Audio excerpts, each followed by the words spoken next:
Graças a Deus pela vida de vocês, pela presença de vocês aqui.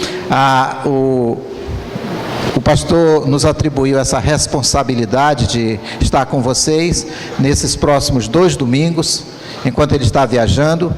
E nós vamos falar de um tema que é muito corrente nas igrejas e, na verdade, nosso pastor tem ensinado bastante sobre a importância do evangelismo na igreja. E nós pretendemos fazer um pequeno resumo do que é evangelismo. Esse curso ele tem uma duração de 6 semanas, nós vamos tentar passá-los em 2, de forma bem simples. E não se preocupem, não tem avaliação, não tem prova, não tem teste, não tem nada. Na verdade, evangelismo é algo voluntário, é algo que não precisa ser estimulado, ele precisa sim ser voluntariado.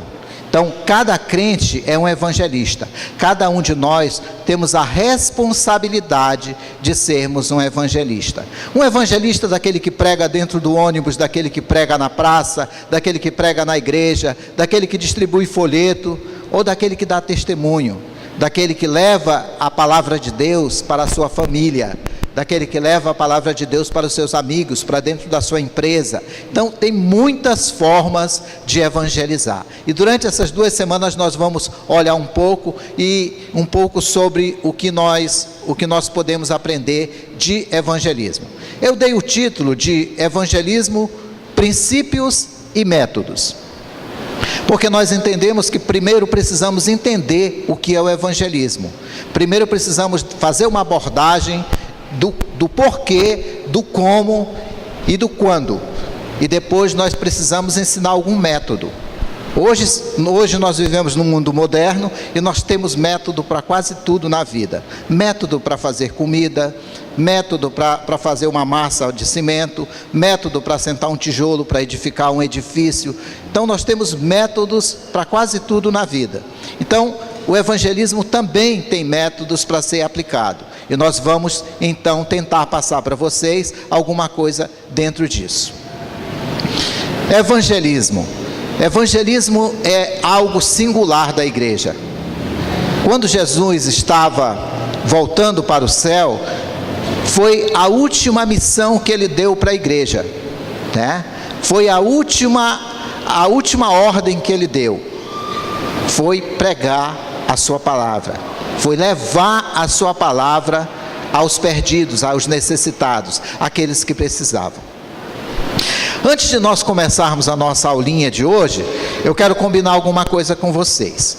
Todas as vezes que você vê a frase ou o texto grifado embaixo, sublinhado, você vai anotar. Eu vou dar um espaço para você anotar, um tempinho para você anotar. Todas as vezes que você vê uma passagem bíblica cercada aí na transparência, é porque nós vamos ler, ok? Então nós vamos fazer isso durante a nossa apresentação. Eu não poderia começar o evangelismo sem falar do eterno plano de Deus. Muitas pessoas acham que Deus nos jogou nesse planeta, nos colocou aqui e simplesmente nos abandonou. Outros acham que Deus não existe, por diversos motivos. E outros conhecem perfeitamente o plano de Deus. Então, tem vários tipos de pensamentos entre nós, seres humanos. E nós, como crentes, como filhos de Deus, precisamos conhecer o plano de Deus. Então, o plano de Deus, meus irmãos, funciona assim. Deus é eterno. Deus deseja criar o homem para amar. Veio então a rebelião de Lúcifer. Em seguida veio a criação do mundo e a preparação do mundo para tudo o que ia acontecer nesse cenário.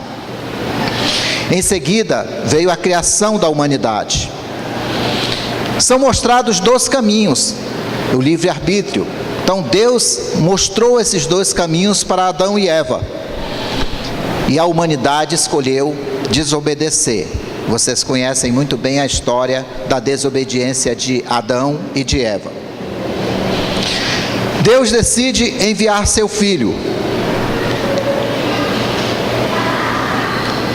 Deus expulsa a humanidade para uma vida de sacrifícios. A humanidade continua escolhendo outro lado, com exceções. A humanidade esquece rápido de Deus, mesmo com o testemunho de Adão. Noé escolhe Deus. Deus dá uma segunda chance. Vem o dilúvio. O homem escolhe o pecado novamente. Deus prepara o seu caminho. Abraão e a lei. Deus vem ao mundo na forma de Jesus. Jesus morre para pagar a dívida. Jesus ressuscita destruindo a morte. Jesus institui a igreja. No presente estamos cumprindo o que Deus planejou. Nós tínhamos que existir, nós tínhamos que nascer. Algum dia, o tempo que Deus planejou chegará ao fim. Desculpa, eu esqueci de passar a próxima tela. Eu preciso me acostumar com esse negócio aqui. Então, meus irmãos, nós temos uma sequência de acontecimentos para estarmos aqui. Nós temos uma sequência de fatos. Ou seja, desde o planejamento de Deus, desde a pré-existência da humanidade, nós estamos e nós somos resultado desse plano maravilhoso de Deus. Então, eu vou pedir para os irmãos aí das luzes, apagarem essas luzes aqui, que eu acho que vai ajudar mais ainda isso. Pronto, eu acho que ajuda mais. Bom, como vocês sabem, está tudo aberto aí atrás, então o Data Show não tem uma iluminação tão boa.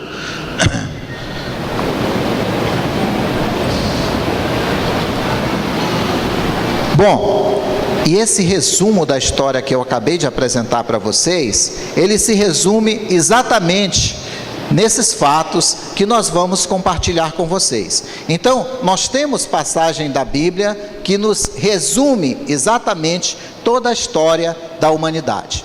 Então, eu quero compartilhar com vocês. Lembra que eu falei? Tudo que está sublinhado, tudo que está riscado embaixo, vocês vão anotar, ok? E tudo que está cercado, nós vamos ler. Então, essa mesma história pode ser resumida assim. Primeiro, Deus criou o homem para amá-lo. Salmos 8, 3 a 5 e Efésios 1, 4 e 5. Carol, Efésios e Carlos, Salmos. Salmos 8, 3. Quando contemplo os teus céus, obra dos teus dedos, a lua e as estrelas que ali firmaste, pergunto: que é o homem para que com ele te importes, e o filho do homem para que com ele te preocupes? Tu o fizeste um pouco menor do que os seres celestiais, e o coroaste de glória e de honra. Carol.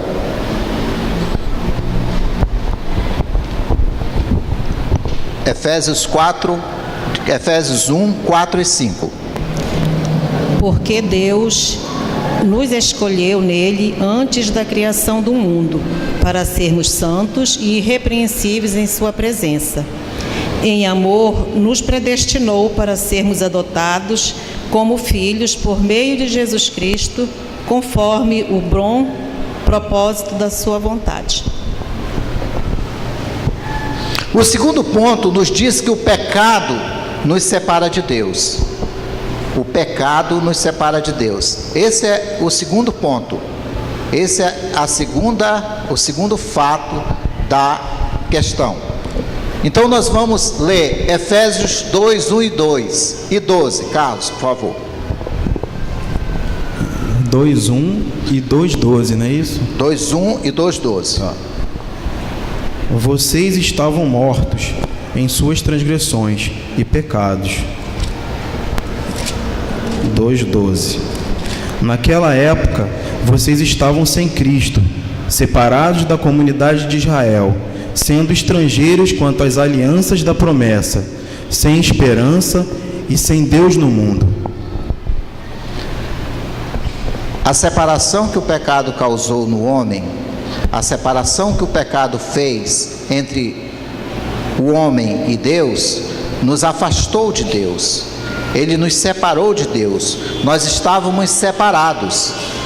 Milhares de pessoas hoje nessa cidade estão separadas de Deus, muito embora alguns reconheçam Deus, mas não fazem a sua vontade.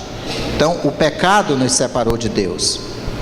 E o terceiro ponto, meus irmãos, o amor de Deus é persistente, o amor de Deus é ativo, vamos dizer assim, ele nos impulsiona, ele nos procura. Salmos 107, versículo 1. Carol. Deem graças ao Senhor, porque Ele é bom, o seu amor dura para sempre. Deus não desistiu de nós. O amor de Deus é persistente. É por isso que nós vamos tanto falar de amor no evangelismo. Não se faz evangelismo se não se ama, se não se perdoa, se não se entrega. Não existe evangelismo com rancor, não existe evangelismo com antipatia. O amor de Deus é persistente.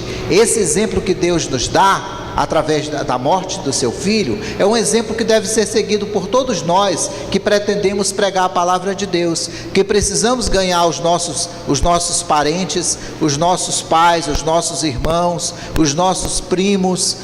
Tem que ter amor, tem que ter essa coisa de para sempre, sempre. O quarto ponto, Deus veio ao mundo em forma de Jesus para reunir o homem a si mesmo. Filipenses 2:8, Carlos. E sendo encontrado em forma humana, humilhou-se a si mesmo e foi obediente até a morte, e morte de cruz. A missão de Jesus foi a missão mais importante para a humanidade. Às vezes nós ficamos pensando, o que foi importante? Qual o acontecimento mais importante para a humanidade? A morte de Jesus, sem dúvida, porque foi através dela que houve essa conquista, que nos possibilitou essa conquista de estarmos aqui pela graça, pelo amor de Deus. Vamos então ao quinto ponto. Jesus Cristo morreu para pagar a dívida do homem. Romanos 8, 3 e 4, Carol. Porque aquilo que a lei fora incapaz de fazer por estar enfraquecida pela carne, Deus o fez enviando seu próprio Filho à semelhança do homem pecador como oferta pelo pecado, e assim condenou o pecado na carne, a fim de que as justas exigências da lei fossem plenamente satisfeitas em nós, que não vivemos segundo a carne, mas segundo o Espírito. O sacrifício de Jesus pagou toda a dívida do homem. O sacrifício de Jesus pagou toda a dívida que a lei dada lá no Monte Sinai, dada a Moisés, exigia. O sacrifício de Jesus atendeu todas as necessidades, e daí que é por isso que nós não vivemos segundo a carne, nós não vivemos segundo a lei, mas vivemos segundo a graça, essa graça maravilhosa que Deus nos deu. Daí nós vamos para o sexto item, o sexto passo da salvação é: Jesus destruiu a morte quando ressuscitou dos mortos. Romanos 8, 11 e 12, Carlos.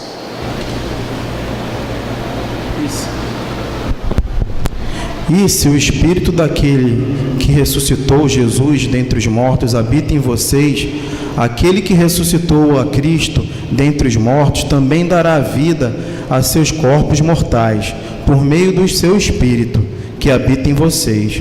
Portanto, irmãos, estamos em dívida, não para com a carne, para vivermos sujeitos a ela. Que maravilha! Qual é a nossa dívida agora?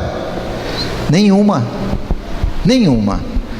E isso é tão difícil a humanidade entender, é tão difícil a humanidade compreender que nós não precisamos pular de cabeça no chão, que nós não precisamos cortar o pulso, derramar sangue, que nós não precisamos acender centenas de velas, que nós não precisamos subir rampas ajoelhados, que nós não precisamos fazer nada para obter a salvação. Isso é muito difícil a humanidade entender. E é por isso, meus irmãos, que nós temos o sétimo.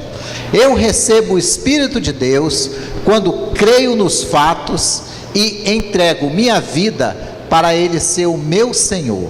E aí nós temos duas referências, João 1:12, o Carlos, aliás a Carol, e nós temos João 14:23 com o Carlos. João 1:12. Contudo, aos que receberam, aos que creram em seu nome, deu-lhes o direito de se tornarem filhos de Deus, os quais não nasceram por descendência natural, nem pela vontade da carne, nem pela vontade de algum homem, mas nasceram de Deus. Respondeu Jesus: se alguém me ama, guardará minha palavra. Meu Pai o amará, nós viremos a ele e faremos nele morada. Tem coisa mais maravilhosa que isso? E as pessoas, sabe, a missão do evangelismo é essa, meus irmãos, é levar essa palavra simples para as pessoas. Não tem complicação, não tem detalhes, você não precisa ser um erudito da palavra de Deus, nem ter profundo conhecimento para levar esses passos tão simples às pessoas.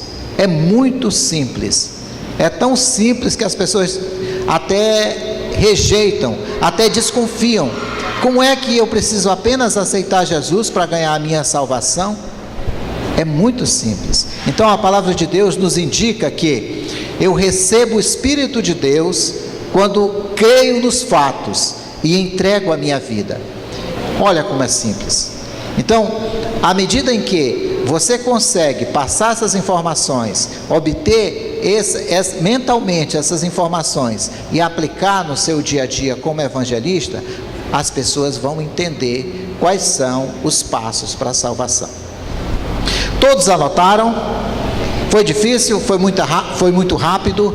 Eu procurei colocar poucas coisas para vocês anotarem, só as partes chaves e os versículos chaves para que vocês acompanhassem, ok? Falta alguém a anotar alguma coisa? Posso passar? Muito bem.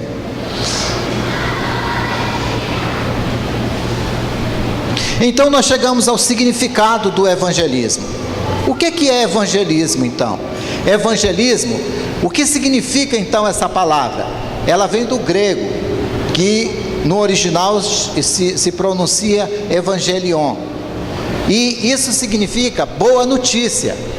Os gregos, os povos da antiguidade, eles usavam essa palavra para definir boa notícia do campo de batalha, boas novas, ganhamos a batalha, o nosso exército venceu. Olha só como a palavra de Deus é maravilhosa, não é?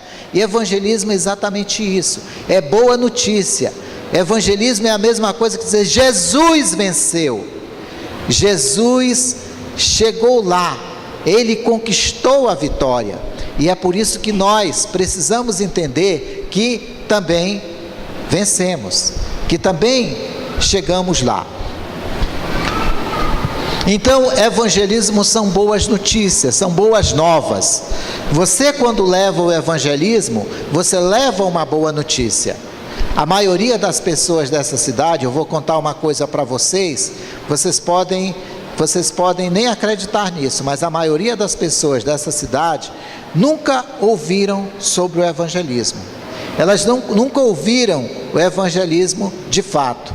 Elas ouvem pregações, muita pregação na televisão, muita doutrina, muito apelo, principalmente apelo financeiro, mas elas não ouvem o evangelismo. Elas não ouvem os 7 passos, os passos para a salvação, como chegar à salvação.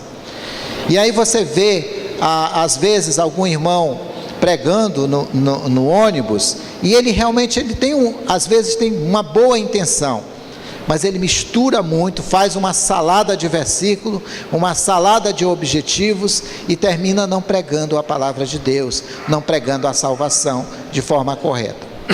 Então, evangelismo é a palavra usada para o ato de transmitir boas novas. Bom, e agora eu quero que vocês, e nós vamos ler também 1 Coríntios 15, de 1 a 6. 1 Coríntios 15, de 1 a 6. Nós vamos ver quais são essas boas novas.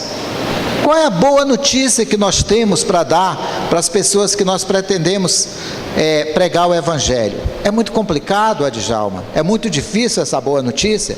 Vamos ver, Carlos, por favor.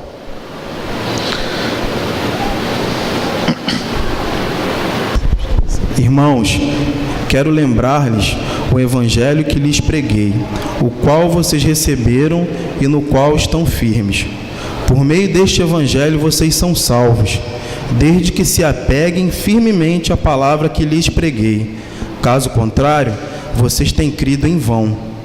Pois o que primeiramente lhes transmiti foi o que recebi, que Cristo morreu pelos nossos pecados, segundo as Escrituras. Foi sepultado e ressuscitou ao terceiro dia, segundo as Escrituras, e apareceu a Pedro e depois aos 12. Depois disso, apareceu a mais de 500 irmãos de uma só vez, a maioria dos quais ainda vive, embora alguns já tenham adormecido. Então, meus irmãos, nós temos 3 boas notícias para dar para as pessoas que nós pretendemos falar de Jesus. Olha a primeira. Cristo, segundo o nosso texto, morreu pelos nossos pecados. Isso é difícil? Facílimo. Muito fácil. Cristo morreu pelos nossos pecados. É a primeira boa nova que nós temos que entregar para uma pessoa que precisa de salvação. A segunda notícia: foi sepultado e ressuscitou ao terceiro dia. Olha que maravilha! Significa que Cristo morreu, mas Ele venceu a morte.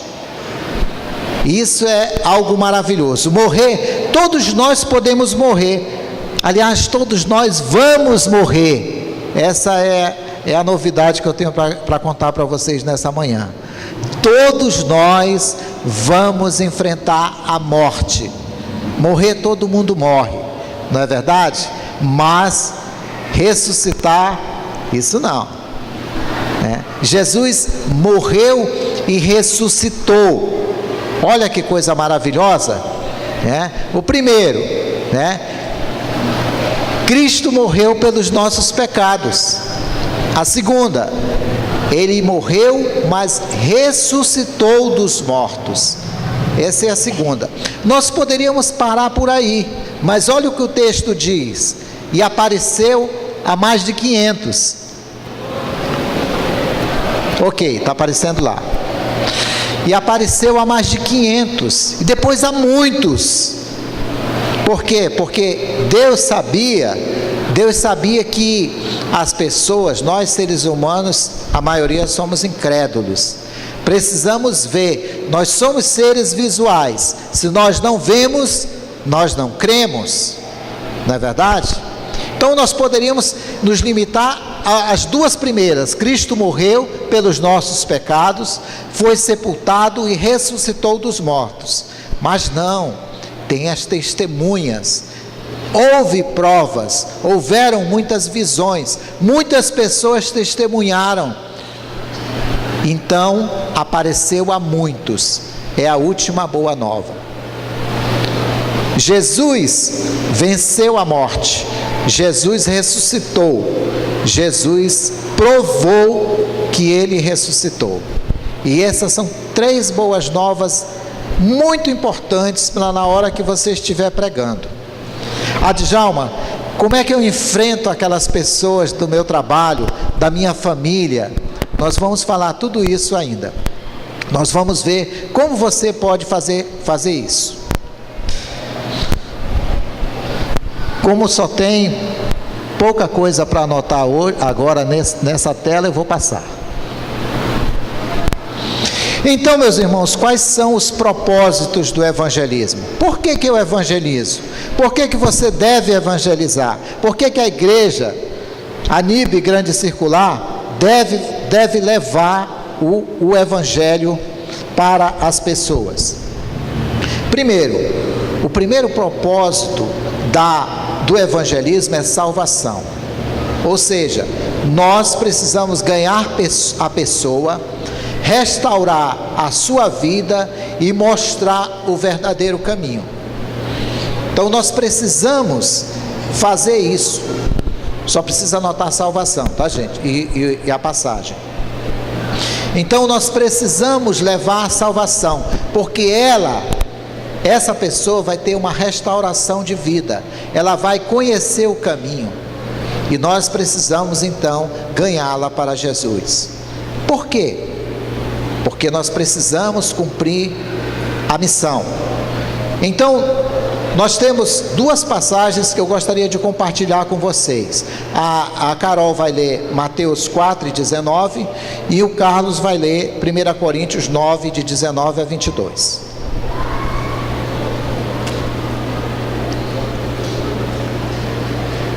Obrigado. Obrigado.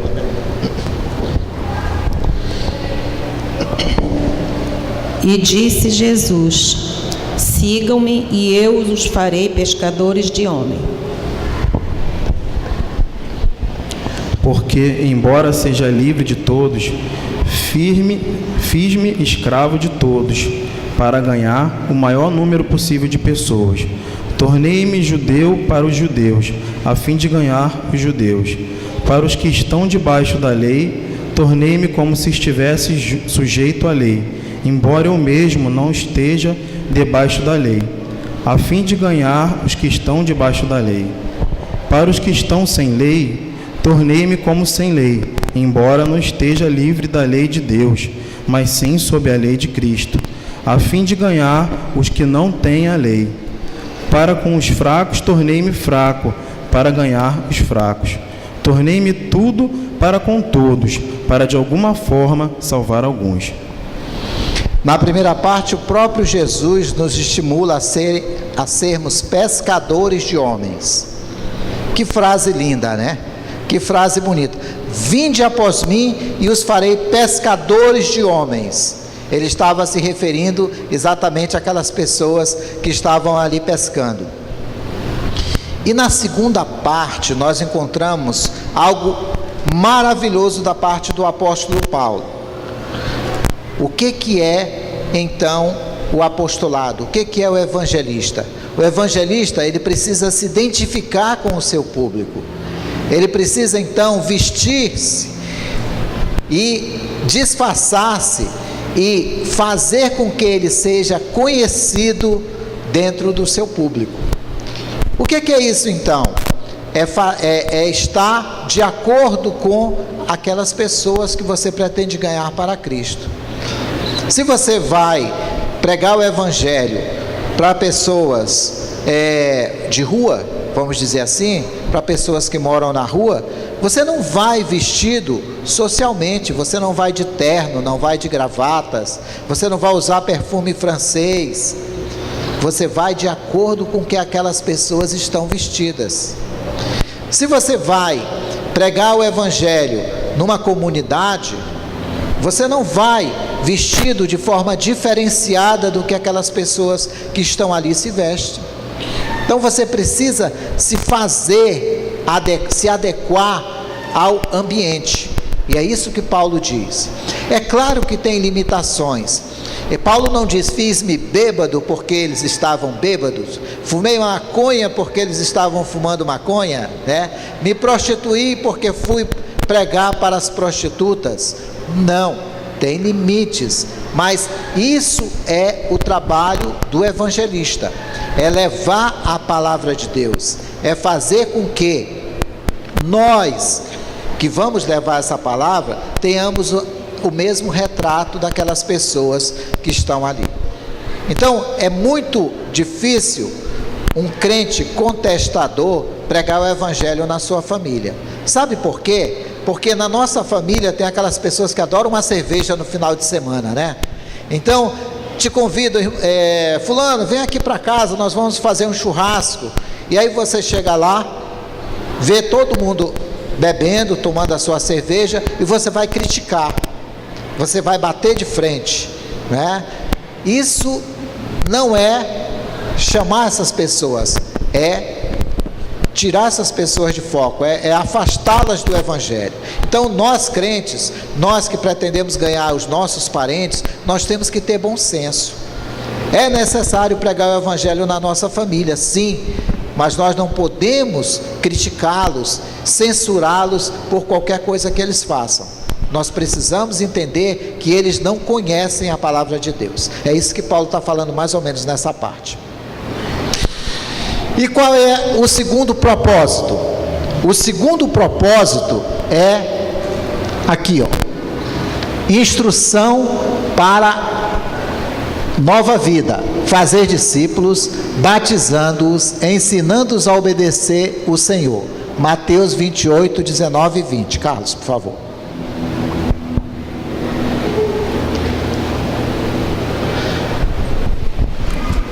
Portanto, vão e façam discípulos de todas as nações, batizando-os em nome do Pai e do Filho e do Espírito Santo, ensinando-os a obedecer a tudo o que eu lhes ordenei. E eu estarei sempre com vocês, até o fim dos tempos. É exatamente isso que a igreja faz. Depois de você ter aceito Jesus, você está então fazendo discípulos, sendo batizado, sendo ensinado a obedecer ao Senhor. Essa é a segunda parte. Então, há dois grandes propósitos no evangelismo. O primeiro é ganhar, o segundo é instruir. Então, nós precisamos instruir. E é por isso que nós investimos tanto em salas, nós investimos tanto em espaço, nós investimos tanto que você esteja aqui hoje, né, nesse calor, que você esteja aqui hoje com um pouco de sono, mas isso é importante, meus irmãos. É por isso que o crente que só vem domingo à noite para a igreja, ele aprende muito pouco, ele se instrui muito pouco, ele conhece muito pouco da palavra de Deus. E isso, a instrução é uma obrigação da igreja, é responsabilidade da igreja estar instruindo, estar ensinando, e nós procuramos fazer isso aqui na nossa igreja. O evangelismo, então você tem que anotar somente esses dois pontos aqui, anotar os versículos chaves que eu dei e anotar essa outra parte aqui, O evangelismo e discipulado não podem caminhar sozinhos, um precisa do outro. Aqui eu quero abrir um parêntese com vocês na questão do discipulado. Olha, meus irmãos, não adianta nós ganharmos pessoas se nós não fazemos discipulado. O discipulado é importante. O discipulado é chave na liga que vai fazer a ponte entre o convertido e a igreja. Então é por isso que é tão importante o ministério de discipulado. Por isso que é tão importante o trabalho que eles fazem, que é exatamente fazer essa liga. Ou seja, está convidando, está entrosando, está suprindo, está mostrando tudo aquilo que o novo convertido precisa fazer. A outra parte do discipulado muito importante é o um com Deus. Porque o que ocorre? A maioria das pessoas que converte-se, elas são bebês espirituais.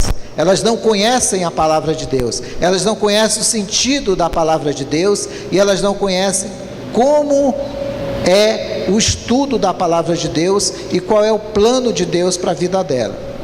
O um com Deus vai ensinar tudo isso. O um com Deus vai mostrar exatamente a esses novos convertidos o quanto e o como é a sua nova vida, como ele vai encarar essa nova vida, qual é o plano de Deus para a vida dele, como é que o Espírito Santo age na vida dele, através das lições do um com Deus. Então, não é o suficiente só ganhar pessoas, mas é importante entrosá-las na igreja, é importante fazer então o discipulado. Baseado nisso, podemos dizer, evangelismo é a comunicação das boas novas da morte e da ressurreição de Jesus Cristo, com o propósito de que outros se tornem discípulos de Cristo e comecem desde já a se parecer com Ele. Então, esse é o princípio do evangelismo. é que outras pessoas conheçam a Jesus e outras pessoas venham a se parecer com Ele.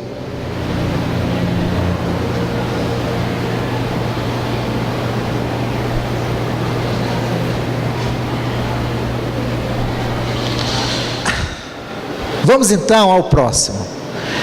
Por que evangelizar? Vamos entender que o evangelismo, ele não é uma lição, não é somente uma lição a ser aprendida, e nem mesmo um programa, um evento a ser cumprido, mas ele é um estilo de vida. E quando nós dizemos que o evangelismo é um estilo de vida, nós queremos dizer que é algo que você leva na sua bolsa, é algo que você leva na sua carteira, é algo que você leva na sua mente, no seu dia a dia. Então, evangelismo é algo que todo crente deve ter. Nós vamos trabalhar com alguns métodos, aliás, nós vamos trabalhar com um método apenas, que nós não temos muito tempo, nós vamos trabalhar com apenas um método. Agora, existem dezenas de métodos para se evangelizar, e todos eles cabem na sua bolsa, cabe na sua carteira, cabe no seu computador, cabe no seu celular, e todos eles podem estar disponíveis para você, todos eles podem ser utilizados por você. Então, é um estilo de vida, é algo que você leva todos os dias, é algo que você não precisa de um carro para transportar, você não precisa de um ônibus para levar, no bolso cabe. Então, evangelismo é um estilo de vida, deve fazer parte do seu dia a dia. E aí, Deus nos deu um ministério para a nossa vida. Ele chama-se então Ministério da Reconciliação. Ou seja, devemos fazer com que outras pessoas se reconciliem com Deus. Somos embaixadores do seu reino e estamos em missão, buscando aqueles que haverão de ser salvos. 2 Coríntios 2, 5, 20. Então, por favor, Carol. Portanto, somos embaixadores de Cristo, como se Deus estivesse fazendo o seu apelo por nosso intermédio. Por amor a Cristo, lhes suplicamos, reconciliem-se com Deus. Somos embaixadores. O que é um embaixador? Um embaixador é um representante. Então nós somos representantes de Cristo. Nós fazemos essa representação. Cristo deve se fazer representado pela nossa vida, por aquilo que nós somos, por aquilo que nós pregamos, por aquilo que nós falamos, por aquilo que nós demonstramos às outras pessoas. Então, o crente, ele fala até mesmo com o seu próprio corpo. O crente, ele fala até mesmo com as suas ações, até com o seu vestir ele fala, não é verdade? Quantos de vocês já não foram criticados porque vêm para a igreja de bermuda, né, de short, de camiseta? Ou quantos de vocês já não foram criticados porque estavam usando uma roupa colada, uma roupa muito transparente? Então, o crente fala até mesmo com o seu vestir. E é por isso que nós somos embaixadores de Cristo. Nós somos representantes do Salvador. E isso deve ter na nossa vida bastante significado. Além de tudo isso que nós já vimos, nós também devemos evangelizar por duas coisas. A primeira é uma ordem de Deus. O próprio Jesus nos deu essa responsabilidade. O próprio Jesus nos atribuiu essa responsabilidade. Então é uma ordem. Não foi se você quiser, se você se sentir-se bem, se você não brigou com a sua mulher hoje, se você não discutiu com o seu patrão durante a semana, se você está desempregado. Não foi se. Ele deu a ordem. Vamos então, Carlos, por favor, a nossa primeira passagem, Mateus 28, de 16 a 20. E a Carol, Marcos 16, de 14 a 18. Os 11 discípulos foram para a Galiléia, para o monte que Jesus lhes indicara. Quando viram, o adoraram, mas alguns duvidaram. Então Jesus aproximou-se deles e disse: Foi-me dada toda a autoridade no céu e na terra. Portanto, vão e façam discípulos de todas as nações, batizando-os em nome do Pai e do Filho e do Espírito Santo, ensinando-os a obedecer a tudo o que eu lhes ordenei. E eu estarei sempre com vocês, até o fim dos tempos. Essa é a grande missão. A grande missão, a grande comissão que Jesus deu à sua igreja, a grande ordem. Jesus nos comissionou, nos ordenou a irmos, fazer discípulos e levar a sua palavra até os confins da terra.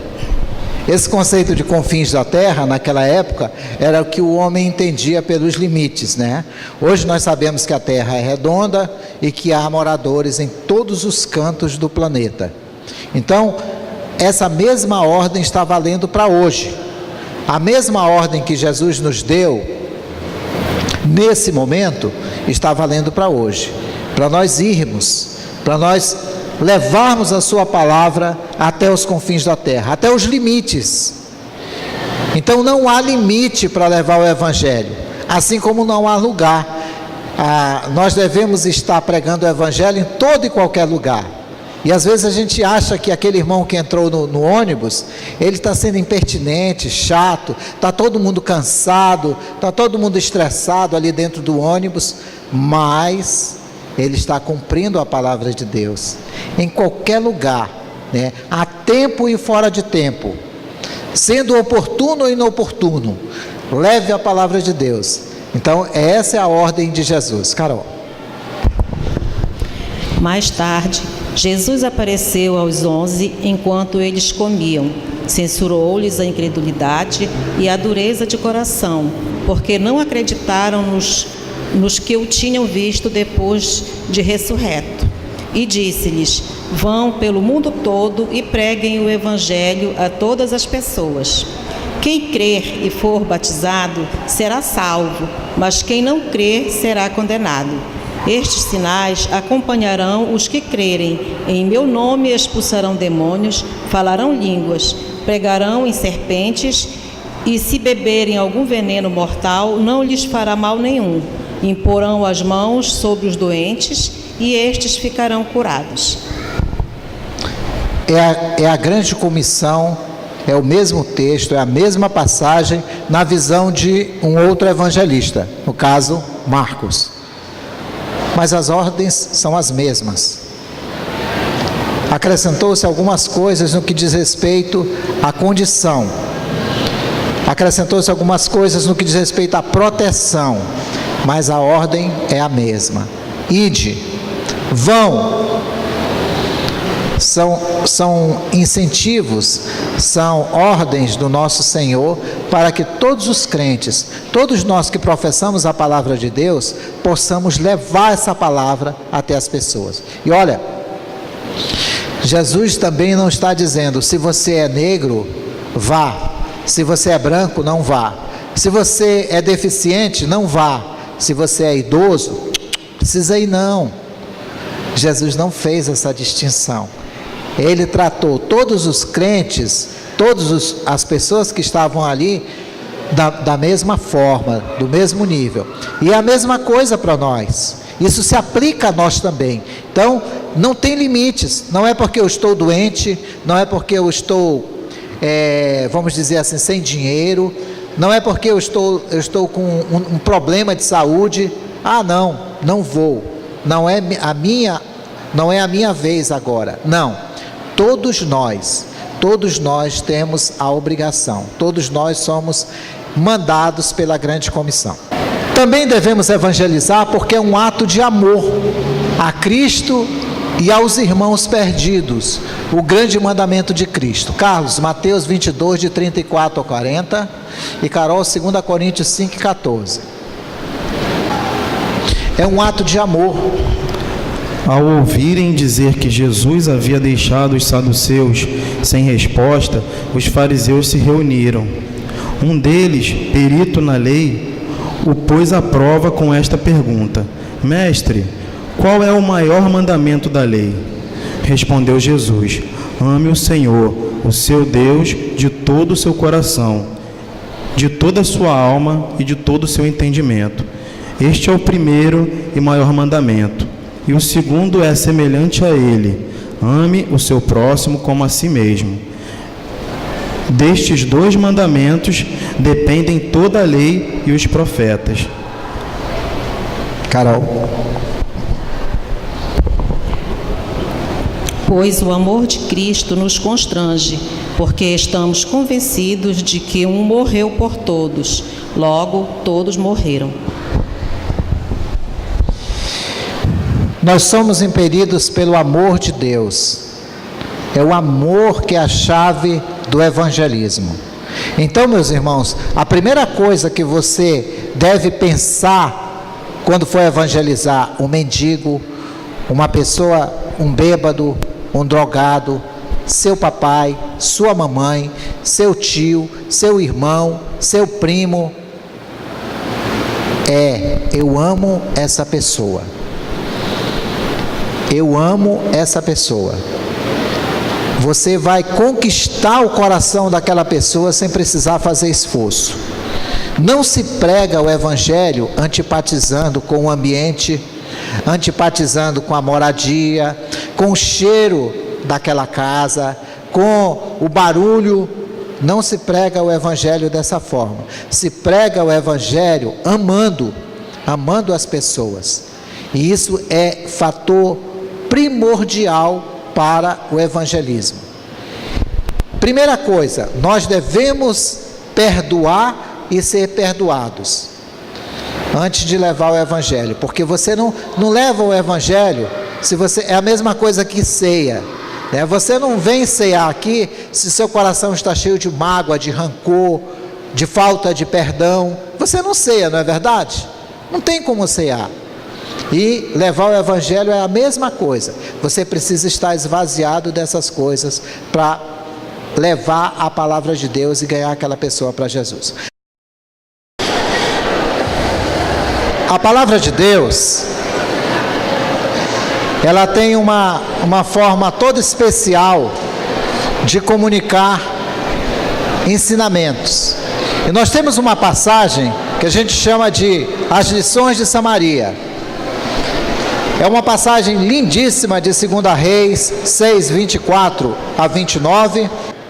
Bom, mas as lições de Samaria, elas nos ensinam, nos trazem ensinamentos da importância da boa nova, da importância de levar a boa notícia e ser honesto, ser sincero, fazer o trabalho.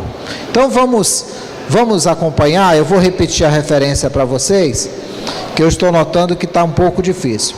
2 Reis 6, 24 a 29.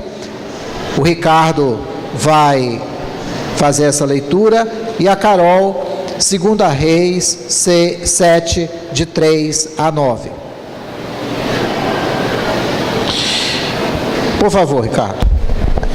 Senhor Djalma, é 2 Reis 6, 24 a 29. Isso. Algum tempo depois, Ben-Hadad, rei da Síria, mobilizou todo o seu exército e cercou Samaria. O cerco durou tanto e causou tamanha fome que uma cabeça de jumento chegou a valer 80 peças de prata e uma caneca de esterco de pomba, 5 peças de prata. Um dia, quando o rei de Israel inspecionava os muros da cidade, uma mulher gritou para ele: "Socorro, majestade!" O rei respondeu: "Se o Senhor não socorrê-la, como poderei ajudá-la? Acaso há trigo na eira ou vinho no lagar?" Contudo, ele perguntou: "Qual é o problema?" Ela respondeu: "Esta mulher me disse: vamos comer o seu filho hoje, e amanhã comeremos o meu. Então cozinhamos o meu filho e o comemos. No dia seguinte eu disse a ela que era a vez de comermos o seu filho, mas ela o havia escondido." 29. As cidades daquela época, e todos vocês sabem, Eram cidades cercadas por muros, exatamente para protegê-las, exatamente para dificultar as invasões. Mas os estrategistas militares descobriram que não adiantava ter muros se você conseguia cercar aquela cidade e impedir que entrassem e saíssem alimentos por um determinado tempo. Porque aquelas cidades não tinham campos, não tinham como cultivar dentro dos seus muros. Então elas cultivavam fora dos seus muros e até mesmo compravam alimentos de outros lugares. O que eles faziam?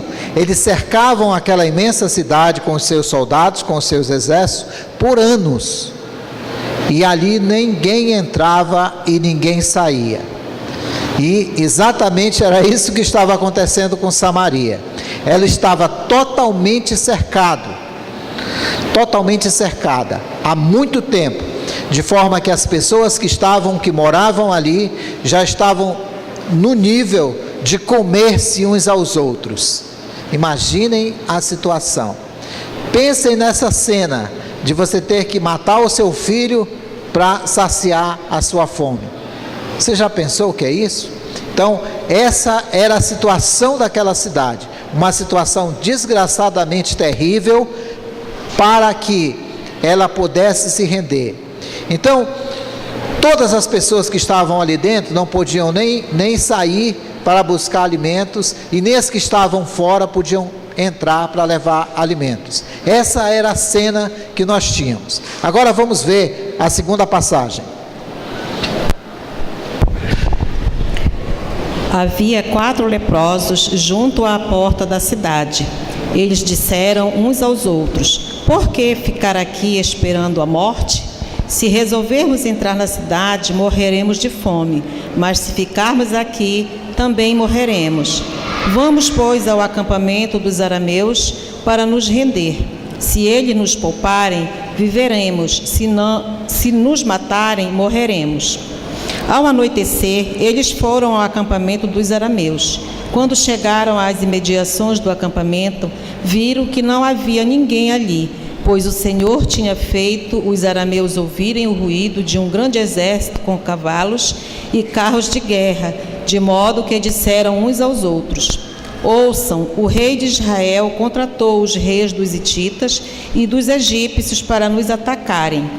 Então, para salvar sua vida, fugiram ao anoitecer, abandonando tendas, cavalos e jumentos, deixando o acampamento como estava.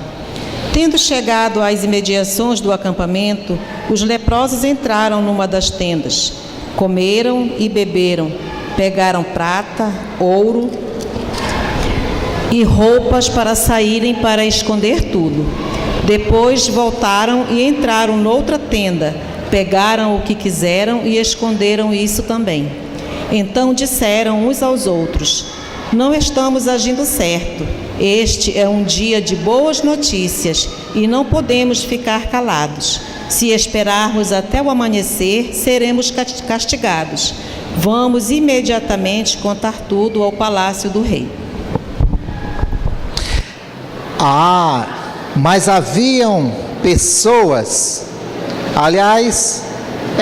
haviam pessoas que tinham trânsito livre ali, porque nem pessoas eles eram considerados pior que animais, que eram os leprosos. Então, quando você lê o Velho Testamento, você vai entender que ser leproso naquela época era terrível, era como se você fosse o resto do resto, nem ser humano você era considerado.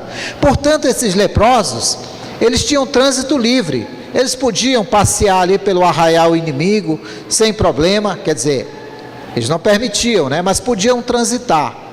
E esses leprosos estavam ali, na porta da cidade, porque eles também não podiam morar dentro da cidade, e eles estavam ali, tudo que sobrava da cidade eles comiam, e era daquilo que eles sobreviviam.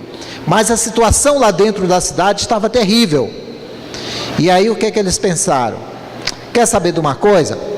Vamos lá no acampamento daquele exército arameu lá, daquele exército inimigo que está cercando a cidade, e se lá nós chegarmos, eles nos derem comida, nós vamos comer. Mas se eles quiserem nos matar, tanto faz. Nós já estamos praticamente mortos mesmo, né? Então foram. E ao caminhar para aquela região, para aquele lugar onde estava o acampamento daquele poderoso exército, Deus fez com que o deslocamento deles fossem entendidos e ouvidos por aquele exército inimigo como um grande barulho de cavalaria, de carroça, de cavalos e talvez de outras coisas. Então eles podem ter ouvido diversos sons, e sons até mesmo desconhecidos ou até conhecidos, como a própria Bíblia cita, né? Som de uma grande cavalaria, de um grande deslocamento de exército. Então Deus fez com que aqueles soldados, aquele exército que estava ali acampado, ouvisse um som terrível. Tão terrível que eles não precisaram nem ver quem vinha, nem ver que eram apenas leprosos, mas eles ficaram aterrorizados e fugiram. Fugiram com tanto medo que deixaram tudo para trás. Tudo que eles tinham, tudo que estava montado ali por meses e talvez até anos, eles abandonaram e fugiram. E aí, quando aqueles leprosos ali chegaram, eles encontraram tudo pronto, um banquete, né? Muita comida, muita bebida, muitos bens, e tudo aquilo que o exército tinha deixado para trás. Ora, esses se banquetearam, ora, eles se fartaram com tudo aquilo que tinha, comeram, beberam e fizeram tudo o que tinha direito. No entanto, né, chegou um momento em que eles pensaram: nós não estamos agindo certo. Nós temos boas notícias. Pense você, nós não estamos agindo certo. Nós temos boas notícias para dar. Nós temos grande novidade e nós não podemos ficar calados. Olha só o que eles pensaram: se esperarmos até o amanhecer, se esperarmos até Jesus voltar, seremos castigados, né? Vamos imediatamente contar tudo ao palácio, no palácio do rei. Vamos contar essa novidade. E aí que eu quero introduzir exatamente já fiz essa introdução com vocês e quero compartilhar ponto a ponto a história de Samaria, trazendo essa história para o nosso dia a dia, trazendo essa história para o século 21, para o ano de 2016, para o mês de março, aqui na NIB. Então eu quero compartilhar exatamente esses pontos com vocês. Qual é a primeira grande lição que nós aprendemos da passagem de Samaria? A primeira grande lição, meus irmãos, eu fiz questão de colocar aí para vocês, é que Deus escolhe pessoas imperfeitas para falar do seu amor. Deus não escolhe pessoas perfeitas, pessoas que têm boa dicção, que têm bom conhecimento, pessoas que têm boa aparência. Não, Deus escolhe pessoas imperfeitas. Quem é essa pessoa imperfeita? Quem são? Eu e você. Nós temos as nossas imperfeições, sejam elas físicas, sejam elas espirituais e até morais. Temos imperfeições. Então, Deus escolhe pessoas imperfeitas. Então, qual é a grande questão? A lepra, ela representava o pecado. O contexto da lepra no Velho Testamento é o contexto do pecado. Então, Deus escolhe pessoas pecadoras. Está surpreso com isso? Deus não escolhe santos para pregar a sua palavra, para levar as boas novas. Olha que coisa interessante, não é verdade? A outra questão: não espere ser santo para evangelizar. Não existe isso, né? Eu só vou ser santo quando eu deixar de brigar com a minha mulher, quando eu deixar de discutir com o meu vizinho, quando eu fizer as pazes com aquela colega ou com aquele colega lá do meu trabalho. Não existe isso. É a mesma coisa daquelas pessoas que, eu só vou aceitar Jesus quando eu deixar de fumar, quando eu deixar de beber, quando eu deixar de trair a minha mulher. Muitas pessoas pensam assim, o que é um ledo engano, o que é um erro. Então, não espere ser santo. E o terceiro, não permita que o pecado impeça você de evangelizar. Essa é outra questão. Muitas pessoas, às vezes, quando nós estamos no evangelismo, não vêm porque estão em pecado, porque pecaram, porque cometeram deslizes durante a semana, e eles não vêm evangelizar. E aí, qual é a grande questão? É que eles ainda querem guardar aquele pecado por mais uma semana, por mais um mês, por mais alguns dias. Protelam, né? Adiam o pedido de perdão de Deus. O que nós aprendemos com relação a isso? Se nós temos um pecado, o que nós devemos fazer? Levar na presença de Deus e pedir perdão. E o pedir perdão, segundo a palavra de Deus, é abandonar aquele pecado. Então você precisa se limpar para evangelizar. Então, não impeça que o pecado impeça você de, não permita que o pecado impeça você de evangelizar. Peça perdão, acerte a sua condição com Deus, abandone aquele pecado para você entregar-se ao Evangelho. Segundo ponto, as dificuldades não podem nos impedir de evangelizar. Olha a condição daqueles leprosos. Você pensa, um leproso em tratamento, ele já tem defeitos, né? Ele já tem dificuldades de caminhar, ele já tem dificuldade de se locomover. Imagine um leproso sem a mínima assistência médica, alimentando-se com restos, e nem restos eles tinham mais para alimentar-se. Então, era uma situação que eles estavam enfrentando de muito... Isso é um sino que tem ali atrás, é para avisar que é a hora da merenda.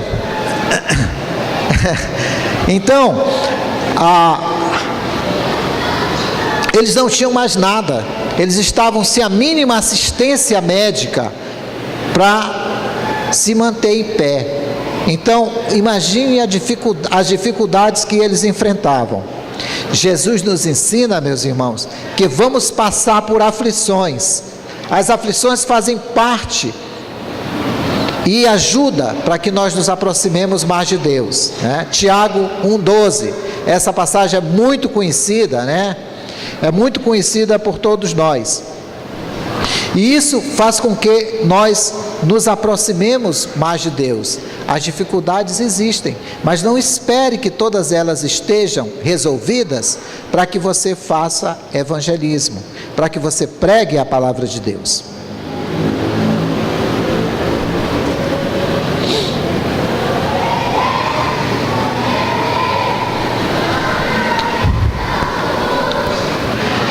O item que muitos de vocês não estão enxergando aqui embaixo é o item 3.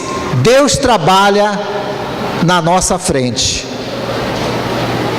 Deus prepara. Deus trabalha tão bem que Ele nos prepara para levarmos a palavra de Deus. E digo mais, Deus trabalha na nossa frente quando Ele prepara os corações para nos ouvir. Às vezes, com uma palavra você consegue ganhar uma alma, e às vezes essa palavra é para um parente. Sabe, meus irmãos, nós temos grandes dificuldades em evangelizarmos a nossa família. Eu sei disso, eu passei e passo por isso.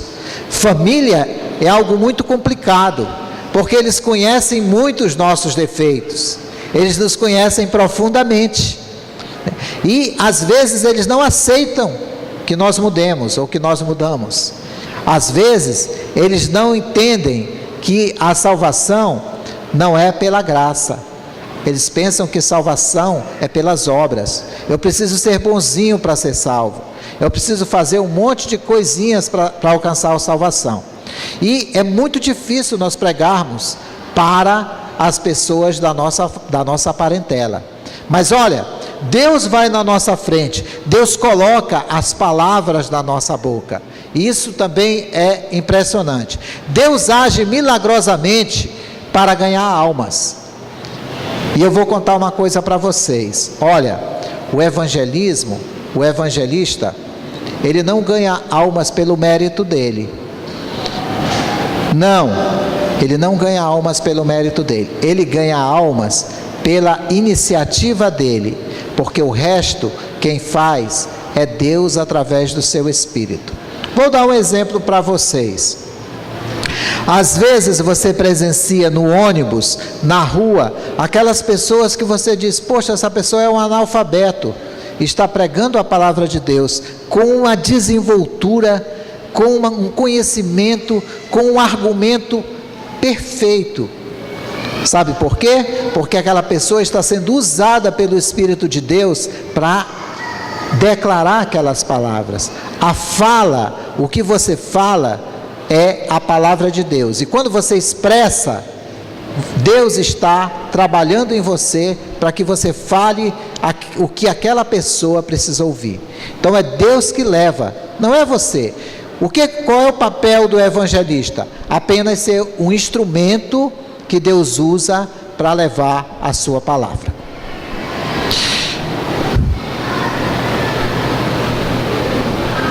Não existe acaso, não existe coincidência e não existe sorte no evangelismo. Não existe essas três palavras, tá? O que existe é exatamente a oportunidade. Então você aproveitou aquela oportunidade. E sabe, meus irmãos, oportunidade é algo que o crente tem que ter a sensibilidade de entender. É algo que todos nós temos a sensibilidade. Praticando isso, você está no consultório médico, esperando por algumas horas uma consulta, e uma pessoa senta do seu lado e começa a conversar. Qual é o direcionamento que você dá àquela conversa? Você conversa sobre política, você conversa sobre futebol, você conversa sobre crise no Brasil, você conversa sobre a chuva, sobre o clima, ou você conversa sobre salvação? Então são oportunidades. Não foi o acaso que fez aquela pessoa conversar com você. Não foi sorte que fez com que ela sentasse ali do seu lado. A mesma coisa é na nossa família, uma visita a um doente. E olha, eu pelo menos tinha um certo receio em visitar pessoas doentes gravemente. Eu evitava isso, mas eu aprendi que eu não devo evitar, eu aprendi que eu devo enfrentar, porque quando Deus me leva ali para aquela pessoa, Deus quer que eu faça, que eu pregue a palavra de Deus para aquelas pessoas. Então eu já tive a oportunidade assim, até mesmo de parentes estarem em estado terminal, com câncer ou com uma doença muito grave, e eu fui lá visitar, e aquela pessoa se converteu ali, porque quando eu fui, não foi para fazer um benefício, não foi para fazer uma caridade, nada disso, foi para levar a palavra de Deus para aquela pessoa que não tinha. Então, nos momentos de dificuldades, as pessoas se tornam mais sensíveis, não é verdade? Visitar um doente é o momento que você tem para estar levando a palavra de Deus para ele, para estar pregando. Visitar uma pessoa que está com problema familiar é outro. Então as pessoas se tornam mais sensíveis. Quando está tudo bem, dificilmente a pessoa busca a Deus. Mas quando ela enfrenta uma dificuldade, então ela procura Deus, ela procura um refúgio. E nesse momento também é um momento oportuno para você estar pregando a palavra.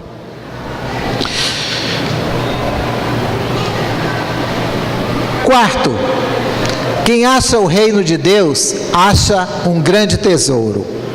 Olha, meus irmãos, se vocês estão aqui, muitos de vocês não estavam há alguns anos atrás, se vocês estão aqui é porque vocês acharam um grande tesouro.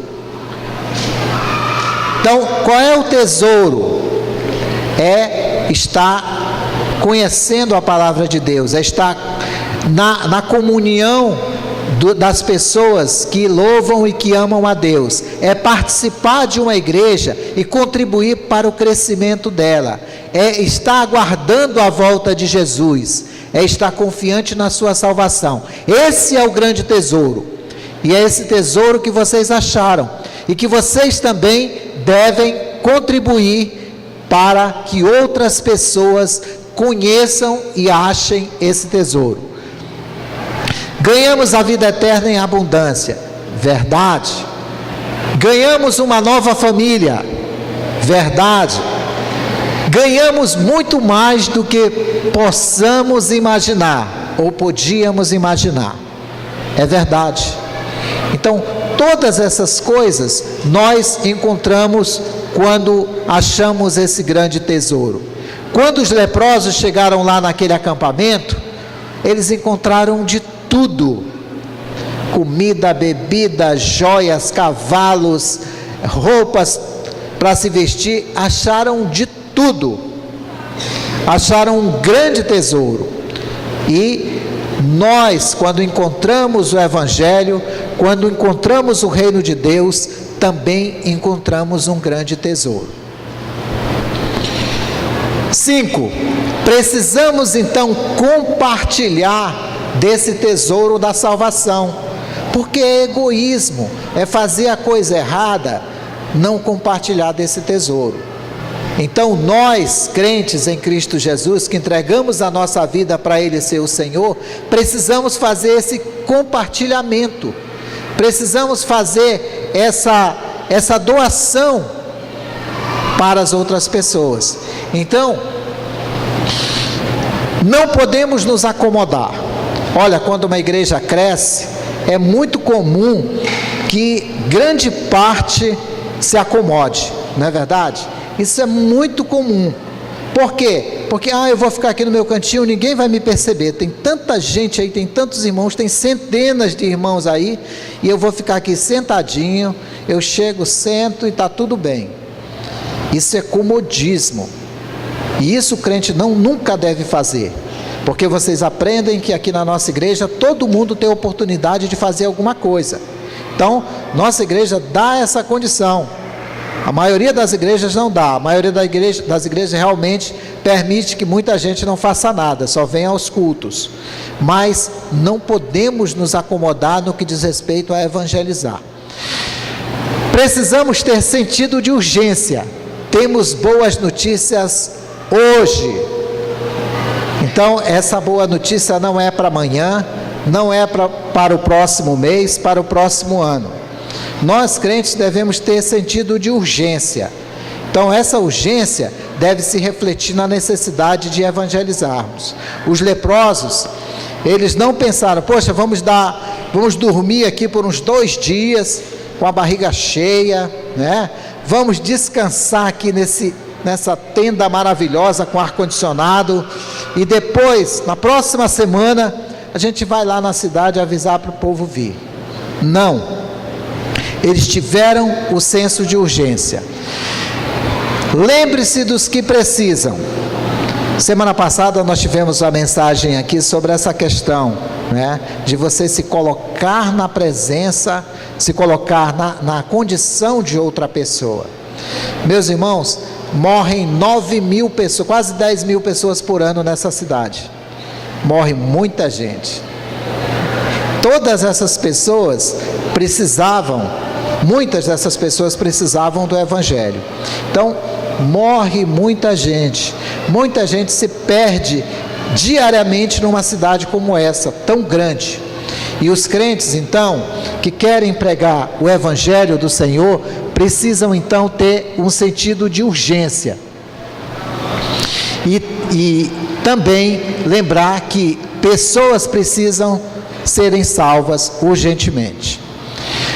Não importa a sua condição, Deus quer que você faça a sua parte imediatamente. É aquilo que nós já falamos mais cedo hoje. Não importa se você está desempregado, se você está triste, se você está cansado, se você está doente, se você está velho, se você está novo, não importa. Deus quer que você faça o trabalho.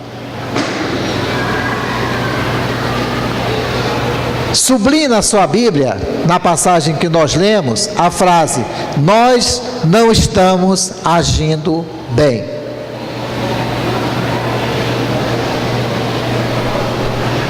Haverá castigo para aquele que não estiver falando as boas novas. Deixa eu pegar aqui embaixo. Se for um crente verdadeiro, Deus vai mexer com você até você compreender e fazer o que é certo. Não evangelizar pode ser prova e ausência de vida, árvores sem frutos.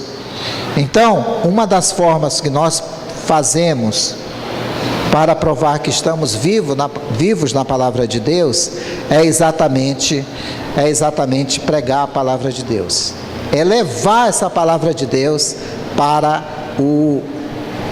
as pessoas que estão perdidas. Então pense nisso essa semana, e eu quero compartilhar com vocês, antes de encerrar, alguns versículos para nós estarmos trabalhando na próxima semana.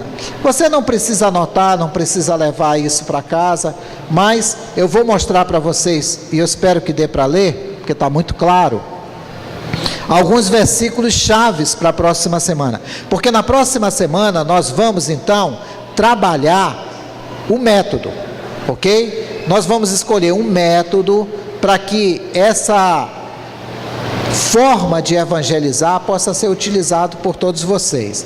Essa semana nós já vamos colocar o método, é um PowerPoint, lá na internet. E aí você pode baixar, você pode imprimir, não é obrigado a imprimir. Eu não tenho impressora, eu não tenho computador, a Djalma, eu não tenho internet, não tem problema, não precisa. Agora, aqueles que têm condição de imprimir, baixa lá na nossa página da internet, faz o download para sua máquina, imprime o PowerPoint, corta o cartãozinho para estar utilizando aqui no próximo domingo, tá bom? Djalma, eu não tive condição de fazer isso. Não tem problema, venha do mesmo jeito que você está, tá bom? Aqui nós nos entendemos. Então eu vou compartilhar com vocês. Não vai ficar legal não. Alguns versículos para a próxima semana. Muitos já são conhecidos de vocês. A maioria, olha lá. Romanos 3:23, pois todos pecaram e carecem da glória de Deus. João 3,16, o resumo da Bíblia, porque Deus amou o mundo de tal maneira que deu seu Filho unigênito, para que todo aquele que nele crê não pereça, mas tenha vida eterna. João 1,14, o Verbo se fez carne e habitou entre nós, cheio de graça e de verdade, e vimos a sua glória, glória como do unigênito do Pai. 1 Coríntios 15:3, antes de tudo vos entreguei o que também recebi, que Cristo morreu pelos nossos pecados, segundo as Escrituras.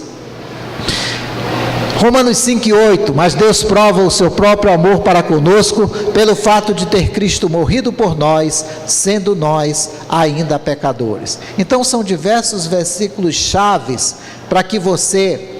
O irmão vai colocar isso também disponível na internet, para que você anote. São versículos que você pode usar para estar evangelizando. E não esqueça, a palavra de Deus, ela é uma espada de dois gumes, ou seja, ela corta de um lado e corta de outro. Então, quando você evangeliza, você tem que citar a palavra de Deus, porque é ela que vai fazer o trabalho no coração das pessoas. É ela que vai então convencer aquele coração. Muito obrigado, tenha uma ótima semana e até a noite.